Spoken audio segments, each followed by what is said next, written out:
लाडकी बहीण योजनेच्या लाभार्थ्यांसाठी महत्त्वाची बातमी आहे. आता महिलांना जूनचा हप्ता कधी येणार याची प्रतीक्षा लागली आहे. लाडकी बहीण योजनेचा जूनचा हप्ता लवकरच महिलांच्या खात्यात जमा केला जाईल. याबाबत अद्याप अधिकृत तारीख जाहीर झालेली नाही, पण लवकरच ही तारीख जाहीर केली जाईल. दरम्यान काही लाडक्या बहिणींना जून महिन्याचा हप्ता दिला जाणार नाही. या लाडक्या बहिणींना मिळणार नाहीत पैसे.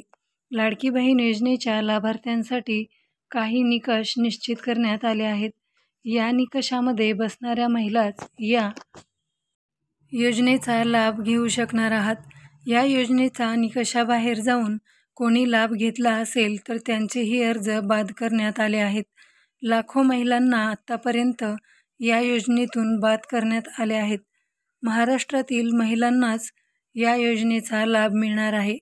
21 ते 60 वयोगटातील महिलांना योजनेचा लाभ मिळणार आहे.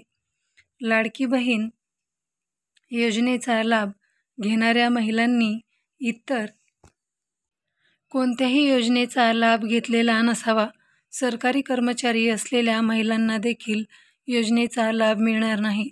महिलांच्या कुटुंबाचे उत्पन्न 2.5 लाखांपेक्षा कमी असावे.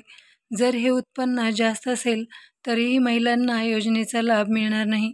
ज्या महिलांकडे 4 चाकी वाहन असेल त्यांनाही या योजनेचा लाभ मिळणार नाही. अनेक महिलांचे अर्ज बाद. लाडकी बहीण योजनेत अनेक महिलांचे अर्ज बाद करण्यात आले आहेत.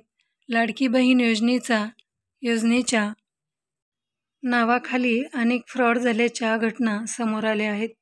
त्यानंतर आता लाडकी बहीण योजनेच्या लाभार्थ्यांची पडताळणी सुरू झाली. त्यातील अनेक महिला या सरकारी कर्मचारी असल्याचे समोर आले आहे. त्यामुळे या महिलांचे अर्ज बाद करण्यात आले आहेत. मित्रांनो, ही बातमी गुगलवरून सर्च करून घेण्यात आलेली आहे. आपण जर नवीन असाल तर चॅनलला लाईक करा, शेअर करा आणि सबस्क्राईब करायला विसरू नका. धन्यवाद.